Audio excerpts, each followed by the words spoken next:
小齐来了多少次了，我都记不住了。大家看，今天范志毅没来。随着节目的进行，我现在严重怀疑，小齐代替范志毅成为了品牌挚友。来吧，让我们掌声有请新的范志毅，小齐。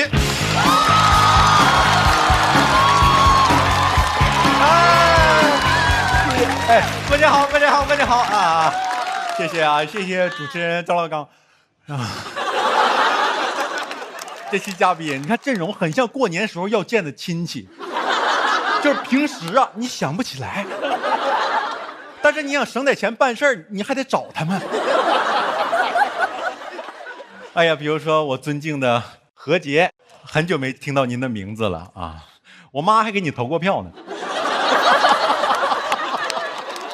是真的，是真的。上次听到他的名字还是很久之前，我妈跟我说买的洗衣液和洁面乳。什么？哎呀，谢谢啊。苏醒，最不像 rapper 的 rapper， 他也学得像别的 rapper 一样，演唱会为自己的家乡放狠话，但别的 rapper 都是说。家乡黑怕才是最 real 的黑怕，到他这儿西安胡辣汤才是真胡辣汤。不是你为胡辣汤争取啥呀？共情了，因为你们都糊了。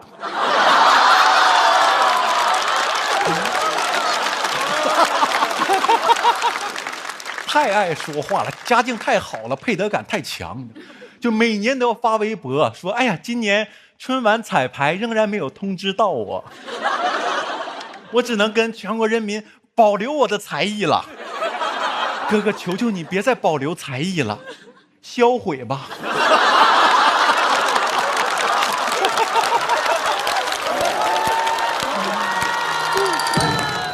你的才艺大家都知道，夜空中最破的星，我祈祷拥有一颗透明的心灵。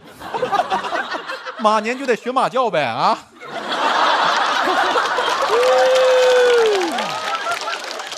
我真的是就受不了，我感觉那个歌《逃跑计划》听了都得计划逃跑。什么歌啊那是？哎呀，但有跑得更远的今天啊，阎鹤祥，著名的双栖艺人，相声演员，摩托车手，很尊师重道。真的，他师傅郭德纲曾经说过，说每个相声演员都可以讲脱口秀，但脱口秀演员讲不了相声，他给实践了。他讲了脱口秀，真就讲不了相声了。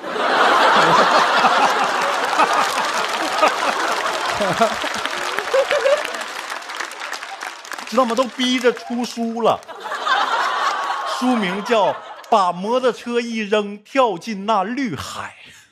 我这一听，这是书名吗？我以为笔录呢。我当时在偷摩托车，警察来了，我摩托车一扔就跳进那绿海了。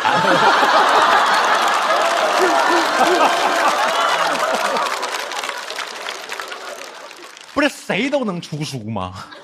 这么说，郭麒麟也出本书，把阎鹤祥一扔，走向那未来。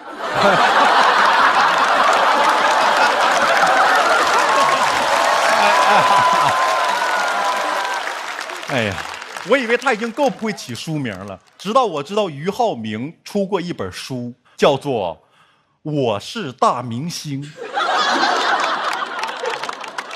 哎呀，还是科幻题材啊！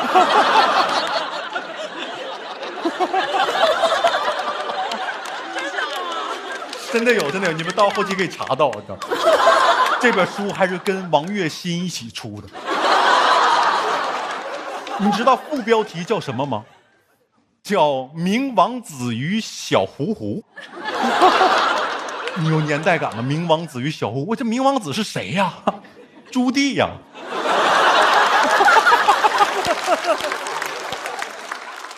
真的，但我挺感谢俞灏明的，因为他拍的《一起来看流星雨》治愈了在中专时的我，让我知道原来贵族大学的端木磊脑子也不好使啊。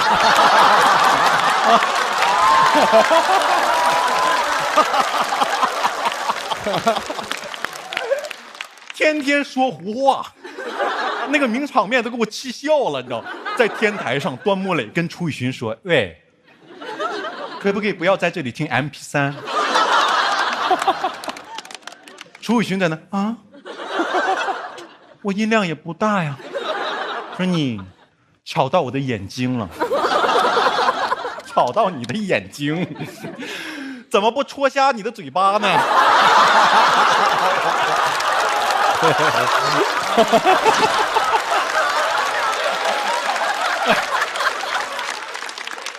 这不是纯找茬吗？哎，楚雨荨一点不生气，还在那啊，对不起，我一定是打扰到你了，一定是打扰，这么有把握？不，姑娘不给我急的，姑娘你不是打扰到他，你应该打他。真的，他还装呢，说我对不起，我只是有些音乐洁癖。我觉得用非5.1杜比声道的设备听音乐，都是在往耳朵里倒垃圾。音乐洁癖，什么人会有音乐洁癖呀？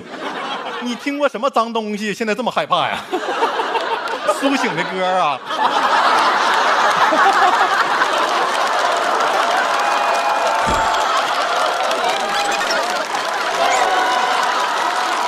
哎，真的受不了。然后我当时把那个剧看完，我就感觉我的同学啊，个个都很聪明，会说人话。我就盯着他们，就算有人问我说：“小眼睛，你瞅啥呢？”说他能分得清小眼睛跟小嘴巴。我真的觉得爱丽斯顿商学院不如阜新市第2职业中专。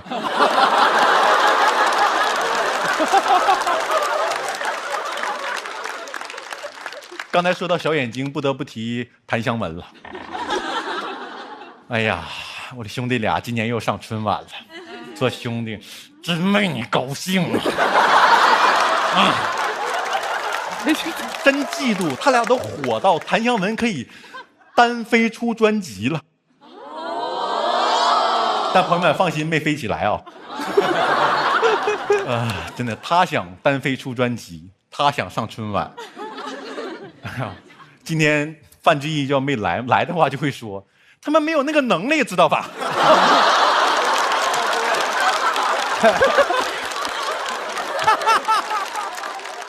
最新出的主打歌叫《至暗》 ，QQ 音乐点赞261个，我听了一遍还是261个，多了一个不喜欢。这么狠吗？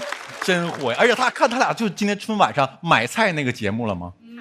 真的，我真的要爆料他俩从来不买菜，天天点外卖。我写初稿的时候我想写白菜8块钱一斤，这是过日子人吗？不，春晚缺这种题材，你找我呀！我真买菜，我知道白菜8毛5，韭菜2块0毛3，芹菜3块2毛2。就这嘴皮子都能说相声，蒸羊羔、烧鹿野、烧花鸭、烧雏鸡、烧子鹅，故意没说蒸熊掌，因为蒸熊掌犯法。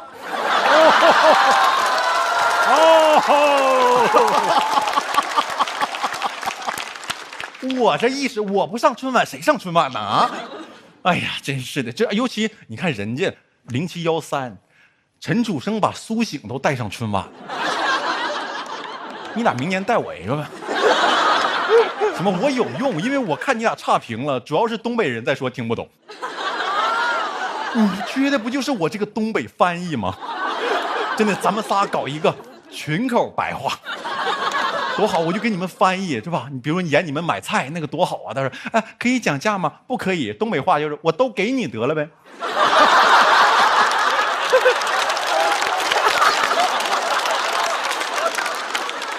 啊，有没有鲍鱼？你看我像鲍鱼不？虽然今天只有我跟高寒没有上过任何春晚，但是我俩有他们都没有的东西，潜力。不管是千里马还是潜力马，一直跑的就是好马。祝各位马年大吉！我是小齐，哎，拜拜拜拜。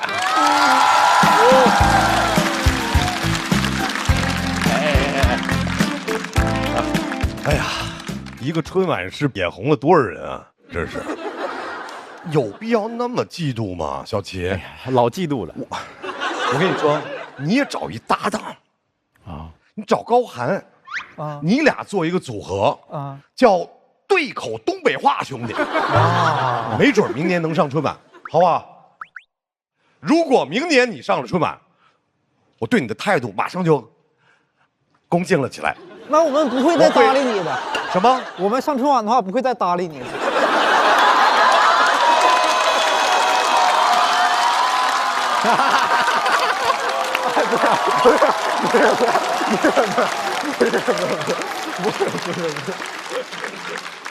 今天只会有7位朋友进行脱口秀表演，有1个人他在这努力表演，但是我不会让他出声。下一位要上场的就是我非常非常喜欢的阎鹤祥，还在德云社啊，还在，而且今年参加了那个德云社的那个封箱演出啊，在台上看郭德纲和郭麒麟说相声啊。这2年呢，又是脱口秀，又是 sketch， 不仅跨行业，还跨平台，还跨过山和大海。有请每年在德云社工作20分钟的阎鹤祥。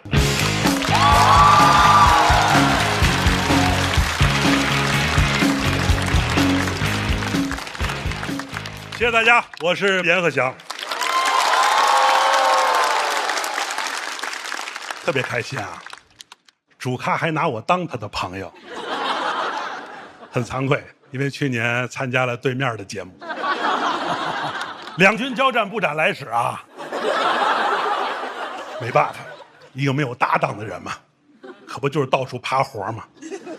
这些年各种喜剧综艺都能看见我，我都成了喜剧舔狗了，这点就不如张老师，坚守在这儿，忠犬少刚。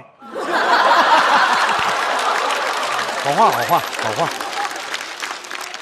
作为资深留守明星的代表，我觉得这个场子我是非来不可。我觉得在场4位嘉宾也真是好脾气，明知道自个儿不是第一选择，还得谢谢你想起我。主题里还说什么虽然边缘，但是常青。你就直接说我们是绿叶不就完了吗？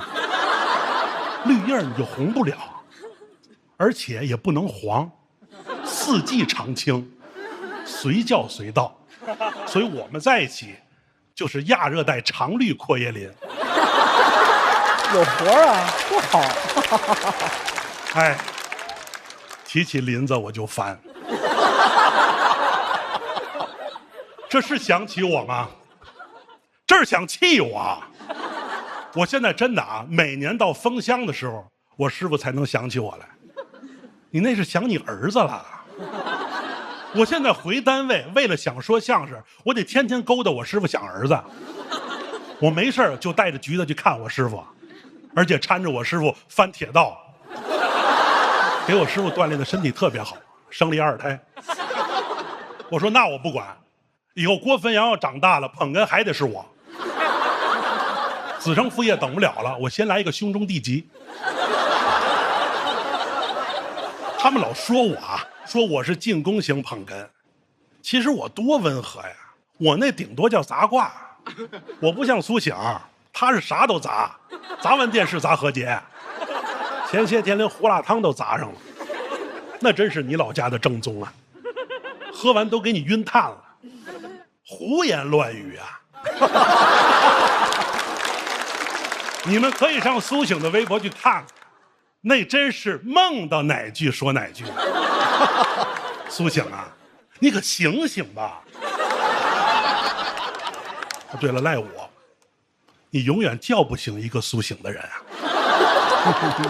他跟何洁这2个活宝更厉害，是一个没头脑，一个不高兴。就是每次啊，苏醒这暴脾气，还老特想帮何洁这个傻大姐平事儿。而且那个事儿是越闹越大。苏醒真是一个能办大事儿的人。哎，俞灏明这得说一说了。好，本来比在座的都火，看不上再就业男团，咱也难怪嘛，人家是正经的07级应届爱豆，当年是一线爱豆，昙花一现爱豆，跟流星雨似的，歘就过去了。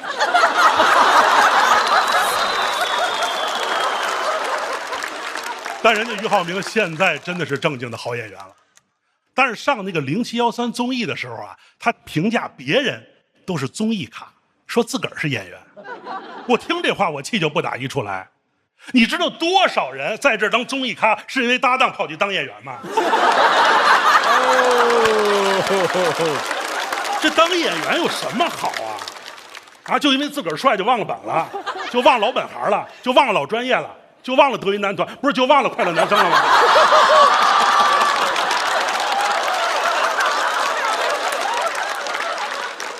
对不起啊，我有点激动。徐浩伦和谭湘文，就你俩有搭档，就你俩闷得密，对，就你俩天下第一好，就你俩组团上春晚，哟哟哟！谁还没上过春晚啊？我今年还上了4秒钟呢。哎，但是风水轮流转，我今年当的是群演，所以在后台跟蔡明老师打招呼，人都不理我。后来一看，是因为忘充电了。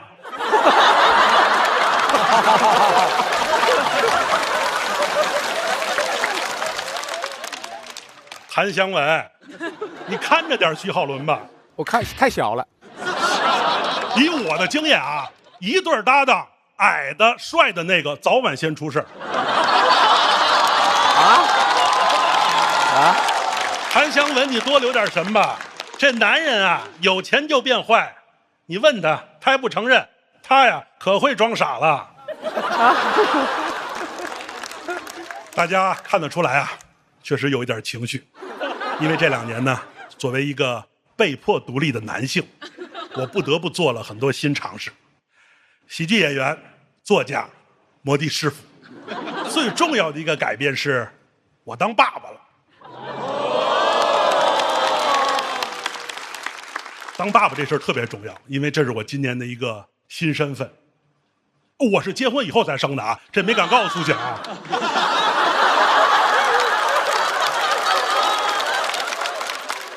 哎，关于我结婚这事儿，好多网友的话我也理解不了，说阎鹤祥一个骑摩托车环游世界的人，怎么能结婚生孩子呢？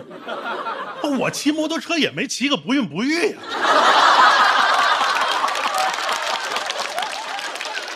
居然还有人威胁我说他敢结婚我就脱粉，哎，就长成我这样也有现役爱豆的待遇。我有时候我就不理解饭圈，就是喜欢一个人就不让他结婚，不让他生孩子，跟养一个宠物一样。这我真怕喜欢我的人过2年带我去做绝育。哎，确实这个时代对我们这些上了年纪的人啊，确实不太友好。我特别想努力赶上年轻人的步伐，但有些网络新名词我真是学不过来，尤其是那种4个字那种字母的缩写。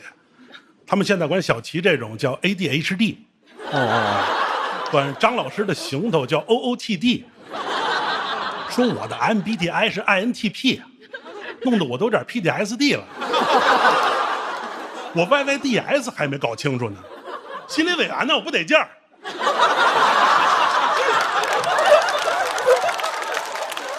而且刷短视频我也刷不明白，什么夯爆了又拉完了，不是什么拉完了，俞灏明的小提琴啊。哎呀，我的团队让我你得拍这些小视频呐，你得跳抖舞，我真的是学不来，我把说学逗唱的功夫全都使上了，我都学杂了。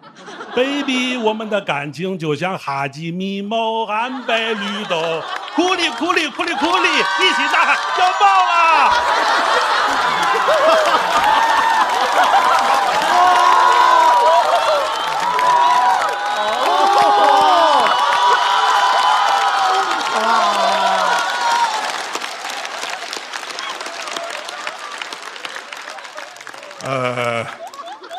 我跟我闺女说2句话啊，就是女儿，这个真是爸爸有了你以后接的第一个活儿。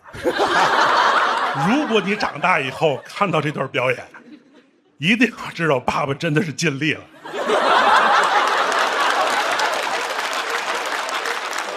焦虑的事儿真是没完没了，但是很奇妙，真有了家庭有了孩子呢，我一下就没有什么焦虑了，因为我终于不再孤独了。我之前一直觉得自个儿是一个特别孤独的人，其实我从小特别喜欢毛绒玩具，但是我不好意思买。每回去迪士尼跟我媳妇儿玩的时候，一旦分开了，我就觉得我特别像一个走散的孤寡老人。但是有了孩子以后就不一样了，每回再买这些毛绒玩具的时候，我会就跟他说，我说给我孩子买的。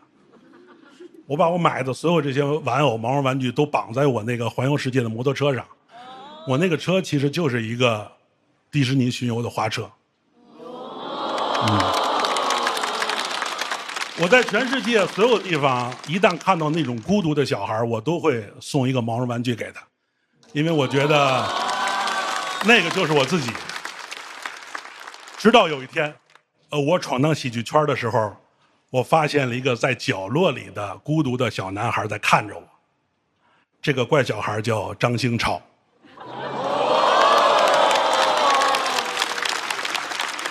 我说兴超啊，你真应该跟我一样多出去转转。他听进去了，真出去转转，把我的摩托车买了。但摩托车交给他，我特别放心，因为哥们儿有忙就得帮，你就说帮帮不帮帮。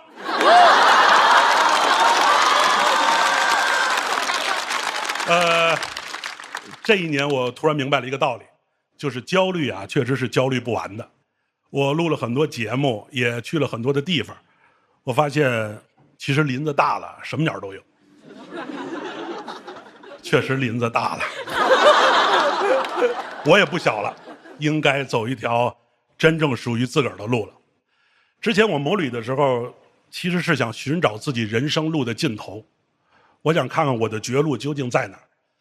当我骑摩托车纵贯美洲，走到乌斯怀亚世界尽头的时候，当我把脚踏进太平洋的海水里的时候，我觉得人生的尽头也不过如此。但那时候我知道，只要我一回头，就是新的征程。所以我希望在座的被落下的焦虑的人们，都开着我的烂摩托去世界各地转一转。可惜我是去不了了，可惜我把车卖了。谢谢大家，我是严鹤翔。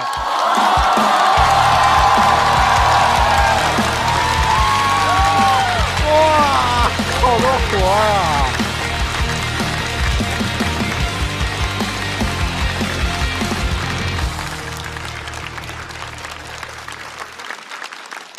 鹤翔这段太好了，太好了，我决定把这段在节目里面删掉。为啥呀？完整的删掉，把它留到脱友3，在脱友3完整的播出。我不管你来不来，我都播出。